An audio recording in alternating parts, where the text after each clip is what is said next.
నాకు ఈ న్యూస్ విన్నాక మైండ్ పోయింది. అరే 10th క్లాస్ స్టూడెంట్స్ ప్రిన్సిపల్ని హత్య చేయడమా? కొన్నిసార్లు ఏం జరుగుతుందిరా బాబు అసలు సొసైటీలో? పిల్లల్ని తల్లిదండ్రులు ఎట్లా పెంచుతున్నారు?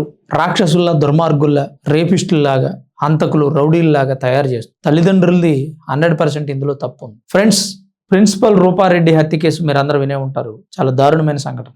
27 సార్లు ఆమెను కత్తితో అతి దారుణంగా పొడిచి హత్య చేసి ఇంట్లో నుంచి 2,50,000 డబ్బులు తీసుకొని 2 విద్యార్థులు పరారయ్యారు. నల్గొండ డిస్టిక్ కొండమల్లేపల్లిలోని నాగార్జున గ్రామర్ కాన్సెప్ట్ స్కూల్లో ప్రిన్సిపల్ గా పనిచేస్తున్నటువంటి రూపారెడ్డి స్కూల్లో ఏదో చిన్న సంఘటన, చంపేటువంటి సంఘటన కాదు అది. ఆమె మందలించింది పిల్లల్ని, ఇద్దరిని. స్కూల్కి ఫోన్ ఎందుకు తెచ్చారా ఏంటి అని మందలిస్తే వాళ్ళిద్దరు దాన్ని మనసులో పెట్టుకున్నారు. ఆ తర్వాత ఆమె ఇంటికి వెళ్ళి కిచెన్ వైపు నుంచి, అంటే ఇంటి బ్యాక్ సైడ్ నుంచి, నిర్మానుష్యంగా ఉన్న ప్రాంతం నుంచి ఇంట్లోకి చొరబడి అప్పుడే ఆమె స్నానం చేసి వచ్చి ఫోన్ మాట్లాడుతూ ఉంది. ఈ డబ్బులు ఎత్తుకొని వాళ్ళు వెళ్ళిపోతుంటే ఆమె చూసి బాబు అని అడగడంతో ఈ విషయం ఎట్లయినా చెప్తుంది అనే ఉద్దేశంతో ఆమెని వాళ్ళు వెంట తెచ్చుకున్న కత్తితో దారుణంగా పొడిచి చంపేశారు. 27 సార్లు దారుణంగా పొడిచారంటే అసలు వీళ్ళు పిల్లల, రాక్షసుల?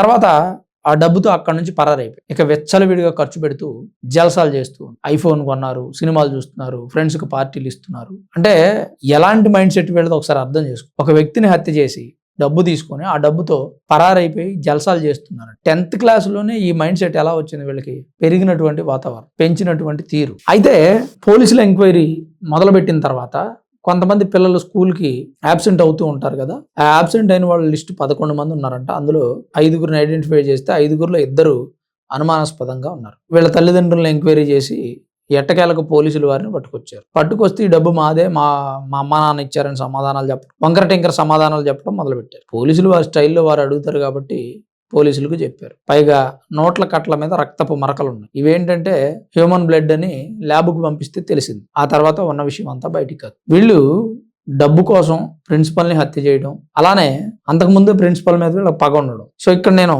తల్లిదండ్రులనే తప్పుపడుతాను, ఎవరిని తప్పుపట్టను. తల్లిదండ్రులు జాగ్రత్తగా మీ పిల్లలు ఏం చేస్తున్నారని గనక గమనించకపోతే వాడు మర్డరర్ అవ్వచ్చు, రేపిస్ట్ అవ్వచ్చు, డ్రగ్ డీలర్ అవ్వచ్చు, డ్రగ్స్ సరఫరా చేయొచ్చు, గంజాయి అమ్మొచ్చు, అమ్మాయిల మీద ఆకృత్యాలకు పాల్పడదు. తర్వాత మళ్ళా మీరు నెత్తి నోరు బాదుకొని ఏడుస్తారు. మా పిల్లల్ని వదిలేయండి, మా పిల్లల్ని కాపాడండి, మా పిల్లలు ఏం తప్పు చేశారు, 2 కేసులే కదా ఉంది, 2 కేసులకే రౌడీ అయిపోతాడా అని మరొక పార్టీ వాళ్ళు వచ్చి సపోర్ట్ చేస్తూ ఉంటారు. ఆ పరిస్థితి తీసుకొచ్చుకుంది ఎవరు?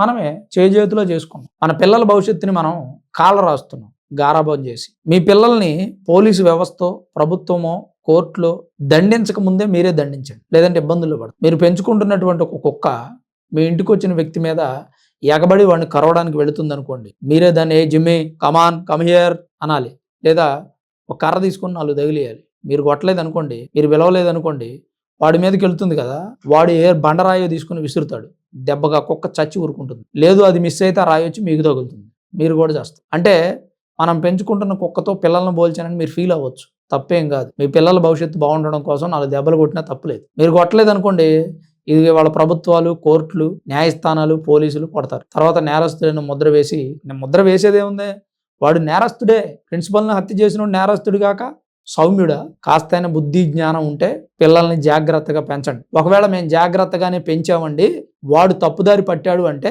కోర్టులకు వదిలేండి. తల్లిదండ్రి, గురువు, దైవం అంటారు కదా, వీళ్ళు ముగ్గురు ఇక వాడిని సిట్రేట్ చేయలేనప్పుడు న్యాయస్థానం వాడిని సిట్రేట్ చేస్తూ, మీరు చేయాల్సిందల్లా ఏంటంటే, అదిగో మన బీహార్లో ఒక 12-13 సంవత్సరాల పాపని అత్యాచారం చేసి హత్య చేశాడు దుర్మార్గుడు. వాడి శవం నా ఇంటికి రావడానికి కూడా వీల్లేదు, తీసుకెళ్ళిపోయింది. అలాంటి అసలు నేను చూడను, ఆడి ఫేస్ చూడాలంటేనే నాకు చాలా ఇబ్బందిగా అనిపిస్తుందని ఆ మహాతల్లి ఆ దుర్మార్గుడి డెడ్ బాడీని కూడా ఇంటికి రానివ్వదు. అంటే పరిస్థితి ఎలా ఉందో ఒకసారి ఆలోచించండి. సో అలా ఉండాలి తల్లిదండ్రులు. మీరు మంచిగా పెంచితే తప్పుదారి పట్టరు. ఒకవేళ మీరు మంచిగా పెంచినా తప్పుదారి పట్టాడు అనుకోండి, ఇక వాడి మొహం చూడకుండా వాడిని న్యాయస్థానాలకి, కోర్టులకి, పోలీసు వ్యవస్థకి అప్పచెప్పండి. అప్పుడైనా కాస్త సొసైటీలో మార్పు వస్తుంది అనేది నా అభిప్రాయం. మరి ప్రిన్సిపల్ని హత్య చేసిన ఈ గొప్ప స్టూడెంట్స్ గురించి మీ అభిప్రాయం ఏంటి? మీరేమనుకుంటున్నారు? వీళ్ళకి ఎలాంటి శిక్ష విధిస్తే మరొక విద్యార్థి ఇలాంటి దారుణానికి పాల్పడకుండా ఉంటారనేది తప్పకుండా కామెంట్ రూపంలో రాయండి. మీ విలువైన అభిప్రాయం మాకు చాలా విలువైంది, తప్పకుండా రాస్తారని ఆశిస్తూ చివరి వరకు వీడియో చూసిన మీ అందరికీ పేరు పేరున ప్రత్యేకించి ధన్యవాదాలు.